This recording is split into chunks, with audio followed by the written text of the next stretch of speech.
The Virginia Cable Telecommunications Association and your local cable provider presents Cable Reports.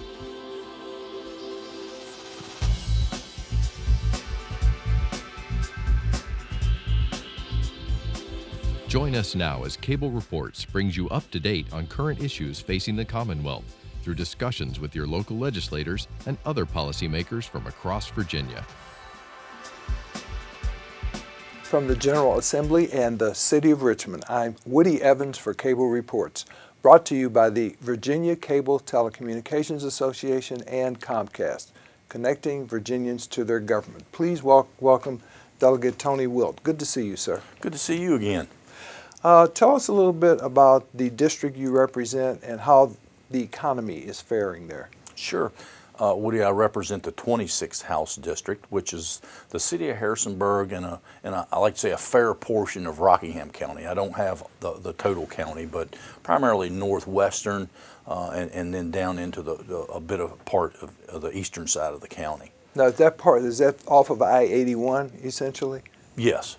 Yes. And give us an idea of the economic diversity that exists there. Well, we're very blessed to have that type of diversity up in the valley. We have a strong, I call it an institutional presence. We have James Madison University. We have Eastern Mennonite University. We have just south of us, we have Bridgewater Community College. And just a touch further south, we have Blue Ridge Community College. And so we have a great presence there. And housing continues to be a good industry, maybe not as strong as in some other areas, but it's still, we hold our own. And then also we can't forget the strong presence that agriculture has. As you know, Rockingham County is the #1 ag producing county in the state of Virginia, and we're very proud of that. And so that's a powerful economic leader in our area.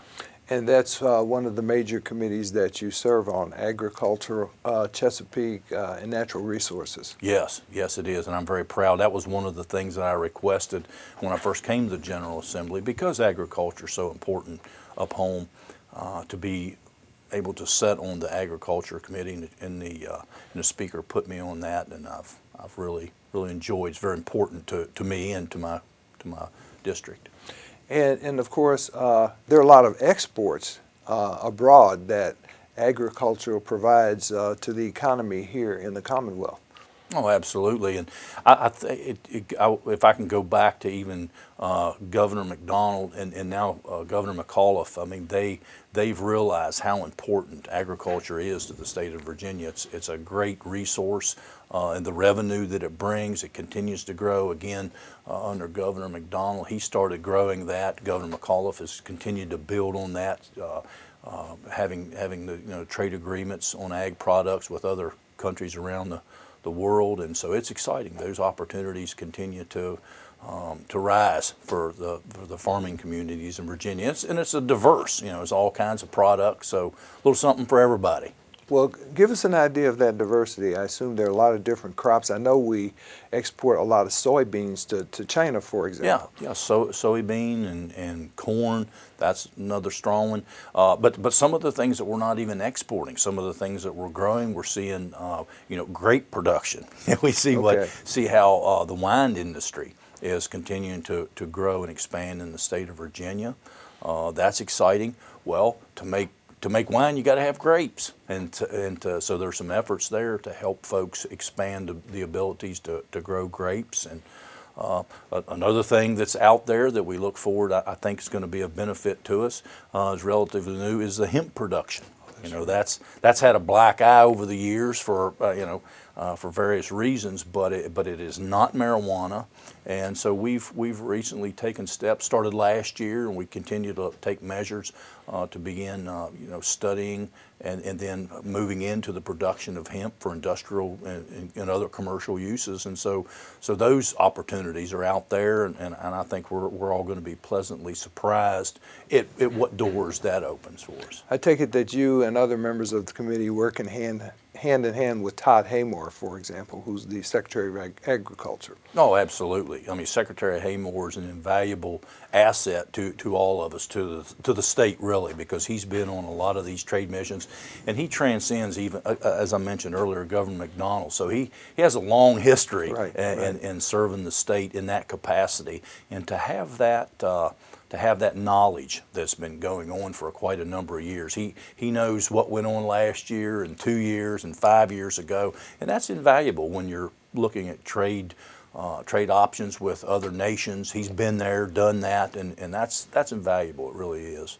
I think a little known part of his jurisdiction relates to weighs and measures, for example, meaning that when you go to pump gas, you can be sure that the price is accurate. When you're at a grocery store, those barcodes, I think he has jurisdiction over that as well. He does. I think that's administered through VDACs, but certainly they do that, trying to make sure that all citizens are getting the bang for their buck that they deserve. And interestingly, in my other life, I'm in the ready-mix concrete business. Right. We fall under those same regulations because all of our materials are scaled. They're weighed a cubic yard of concrete. It has certain criteria that it has to meet, and so our scales, they have to be certified once a year. We're also under a federal program through the National Ready-Mix Association that we have to do it in the interim every 6 months. So we're double checked. Part of it's our doing, but the other part is through the state and to protect the citizens, to make sure that they get what's coming to them. Besides your concrete business, what other small businesses and large businesses are part of your district?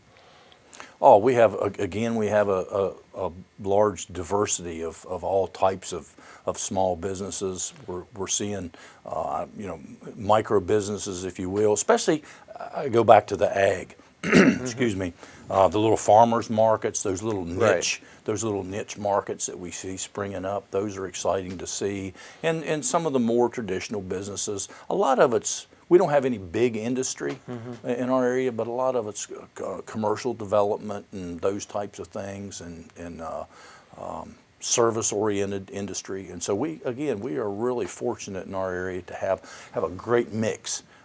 That way, when the economy, and we suffer along with everybody else, but I would dare say probably not as much as some areas that are really focused on one thing.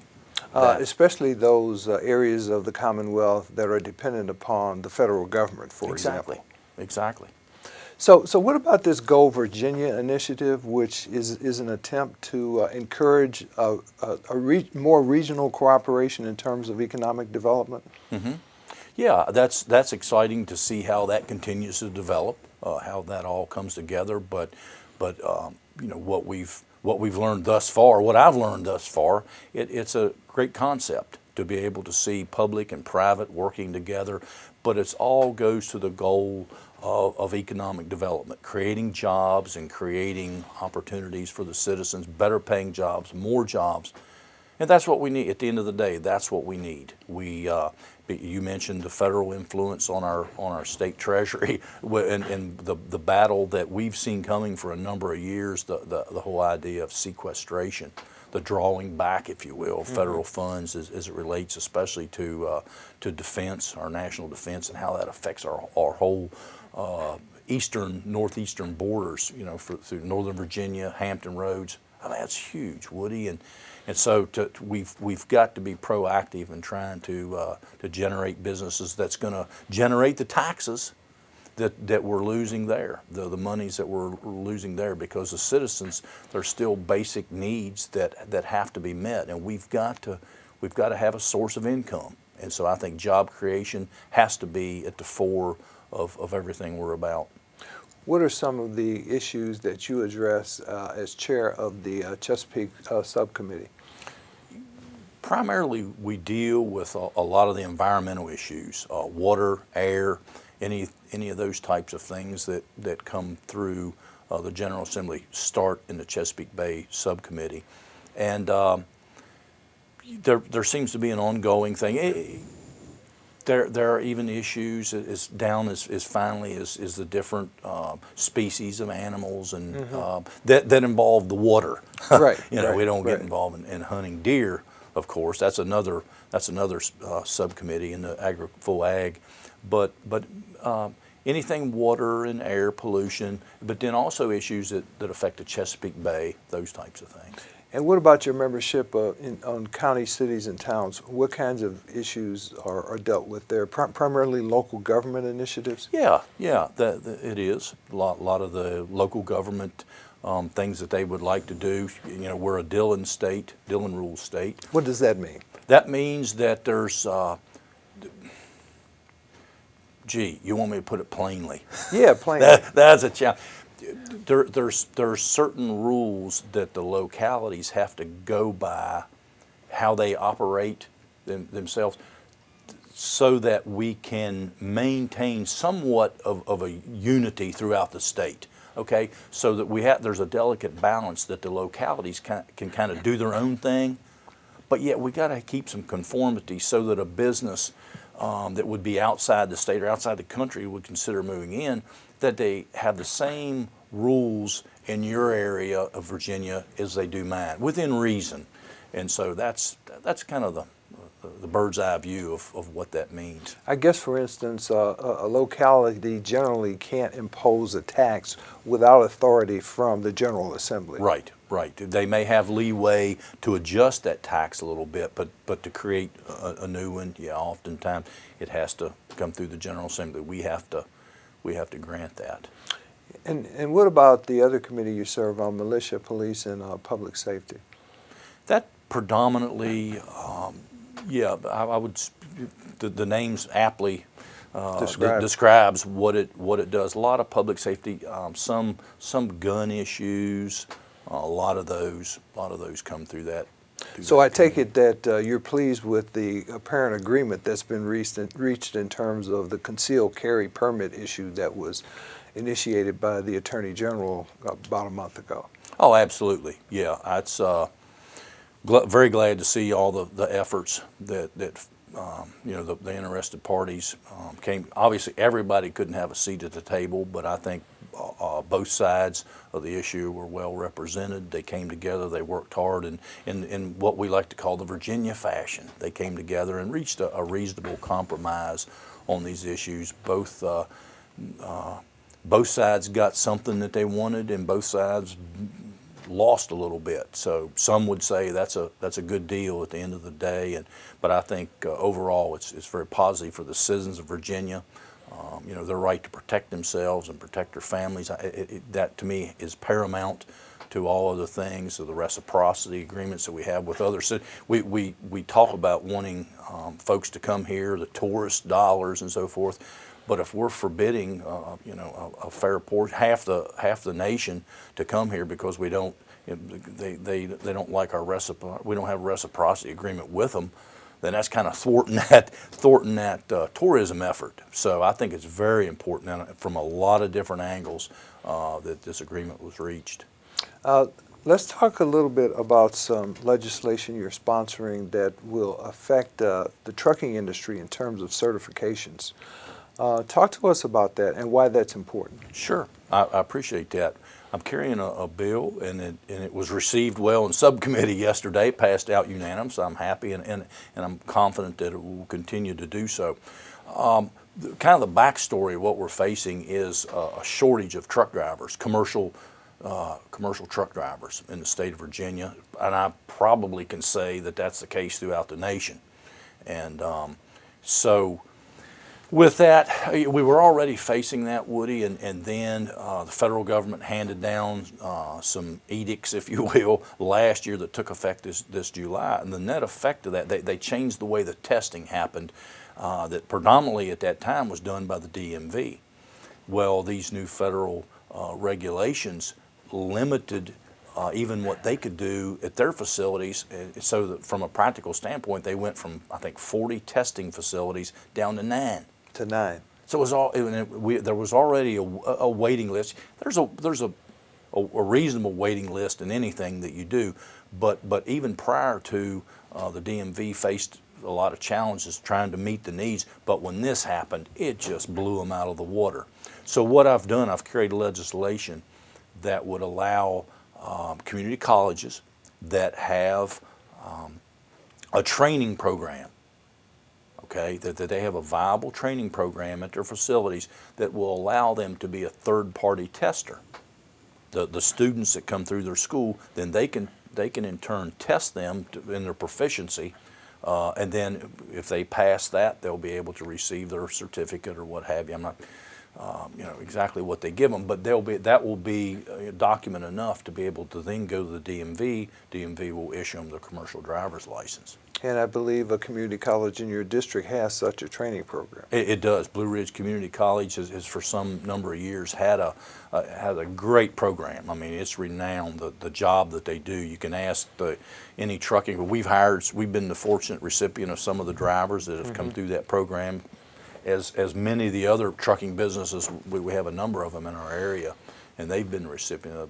So the quality of training is impeccable. It's second to none. And so now to add this testing component is really going to rise to the new level. And what it's going to do, it's going to get the much needed speed up the process and be able to get more drivers out in the field that all trucking industry needs. And that has a positive impact in the Commonwealth because of the Port of Virginia and the inland port in Front Royal, I believe, because a lot of those goods that are brought up to the inland port are distributed throughout the state and throughout the nation by trucks. Absolutely. And there's that's always an interesting conversation with a lot of folks that they're not big fans of trucks. They get out and they get intimidated on the interstates and on all roads, really. They're intimidated by the big trucks, and certainly there are some bad actors. But by and large, the professional truck driver is one of the safest drivers. I'd much rather drive with them out on the roads than a lot of the four-wheelers that we experience out there. And so it's going to have a huge impact. We're all excited about the possibility, since the Panama Canal expansion and deepening is going to allow these super freighters and to come to Virginia. Of course, I think was it Savannah and some other harbors. Charleston, Savannah, New York. They're all battling to dredge their harbors and make them deep. We already have a deep water port there at Hampton, but Woody, when those goods come there, you got to get them away from the port, and there lies. So we're going to have an infrastructure dilemma, I think, but I trust that the powers that be are looking at that. But then from another practical standpoint, we've got to have the truck drivers that are gonna have to be driving those trucks to get it, because as much as some folks would like, sooner or later the truck driver has to be involved. There's limited things that we can do to eliminate trucks. We have to have them for deliveries. It's nice to say we'll do it by rail or what other method, but in the same token, we as a society have gotten kind of spoiled that we can go on our phones or our internet and we can order whatever it is from California, but we want that tomorrow. Well, it just doesn't drop out of the air. It has to get here by some means, and every one of those means involves a truck. So in order to ensure that we maintain our competitive advantage with the Port of Virginia, the Blue Ridge Community College is really a critical element of that as well. Absolutely. It's well said. That's a job. It's a jobs bill. That's a term we all like to use here. Wherever we can, whatever piece of legislation we are carrying, if we can tie it into a jobs bill, we tend to go that way. But truly, it is. It's going to fill a desperate need that we have in the state. Now, what about stormwater management? I know there's something on your agenda regarding that as well. Yeah, I'm carrying a piece of legislation. I'm carrying on behalf of the DEQ. That's the Department of Environmental Quality. Environmental quality, right? Okay. Exactly. Sorry, we throw those around sometimes and forget that maybe not everybody's clear on the acronyms. But in the building industry, and just recently, we've introduced the whole idea of stormwater. It's been there, but it's been ramped up. The more the qualifications and requirements to address the stormwater runoff issues. And so localities and municipalities, some have already been working on it. Now the others have to come on board with the programs. And so a problem that developed out of that was then is you as a builder have to go and address that, but you also had to address like erosion and soil control, those types of things. Well, this legislation is going to combine some of that. Also taking into the account the Chesapeake Bay Act, which all that goes to sediment and pollution, and so it's bipartisan support, and it's across many industries. The home builders and those kind of folks are happy to see this legislation because it'll almost create basically a one-stop shop, if you will. They'll be able to go in and secure these permits at one time. And so. Now, what about, because you mentioned Hampton Roads earlier, what about sea level rises? I know there are concerns about flooding in the Hampton Roads area. Is that part of the Chesapeake Subcommittee's responsibility, or is that someone else? It will be. It's, and it's probably that issue is going to be shared by other folks as well. But depending on what the particular measures may come forward, will be directed to the Chesapeake Bay Subcommittee. I know there has been some legislation that's studying it. It's one of those things that we can't go off having knee-jerk reactions in enacting this and doing that. It has to be a concerted effort in a way to move forward and address that concern. And so that's where we're at. There's a lot of folks that are introducing legislation, at various levels to consider that issue. And you also have another cost-saving measure to create vote centers. Talk to us about that. Yeah, it's an idea that's been tossed around, but it unfortunately doesn't go very far in the past, because I think there were some concerns. How are you going to get all the folks into a smaller area or into a concentrated area? What about voter fraud? And so in my legislation, I'm proposing to address some of those. I'm actually putting in some figures, but the Board of Elections can choose to adopt or to change whatever they feel. But I set up a framework that would allow any given area, a locality, to be able to establish a vote center precinct, and then these are for primaries, okay, and so primaries only, and so they would be able to eliminate the cost, because it's very, very expensive when we go and we look at what the localities have to pay per precinct, and then you take some of these primaries, the turnout's abysmal. But they still have to hire. They still have to have all the staff there working it, just like if you're going to have a million people. Right. We're going to show. Right. You still have to have all this staff, and oftentimes the figures show that there's a terrible turnout. So what the bill would do would allow, and it's a pilot program. It's not set in stone forever, but allow the localities to develop their own, if they want to, how they can combine. Maybe not have all their centers in this particular area open, but everybody would come to one center. I see. But then we also have a carve out, depending on the voting population of that area, but then also the square footage, the square mile footprint that the area has, to take those into consideration and come up with a formula that will establish how many of these vote centers there'll be. Now, we talked a little bit about Blue Ridge Community College, but I know you have other community colleges in your district, and there are now certifications for our veterans who are returning from theaters of war to get credit based upon the experiences they've had. For example, if you were in the Medic Corps, you could get credit towards certification as a emergency medical technician, for example. I take it that's something that's very important in terms of job creation as well in your district. Oh, absolutely. That's very important. It's important for the state of Virginia.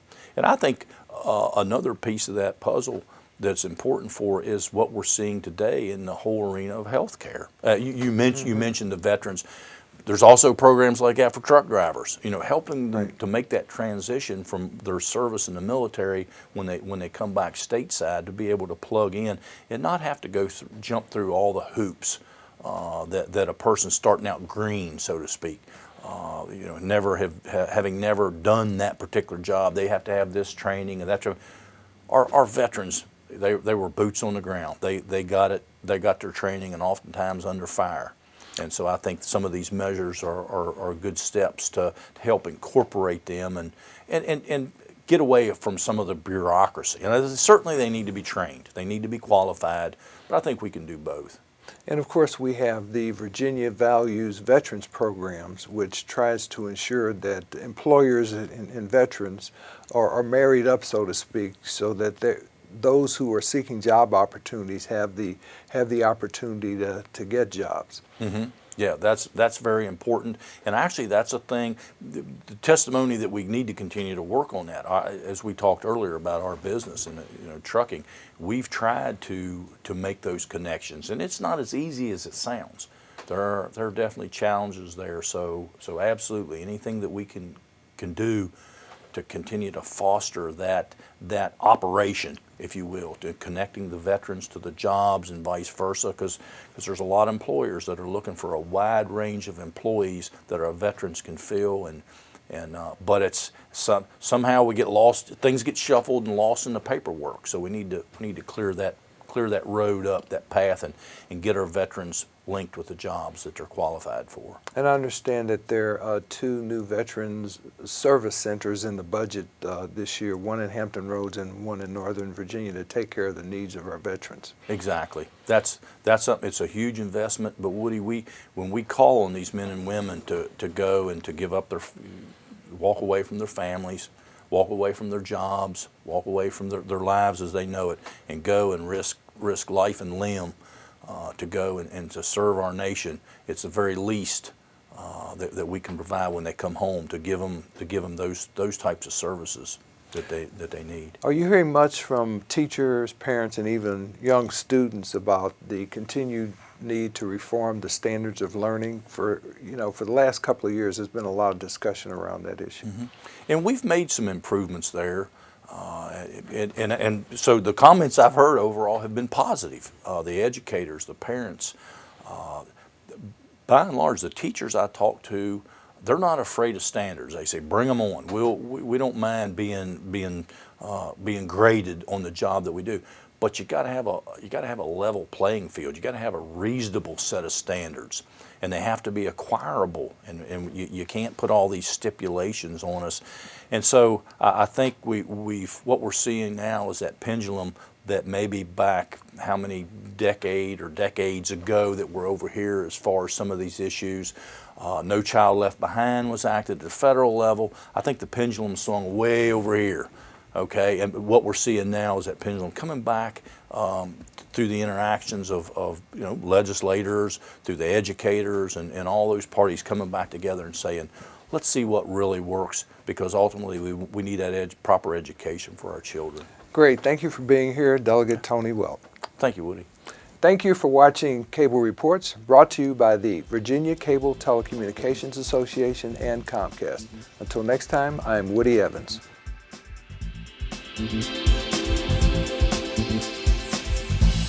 Mm-hmm.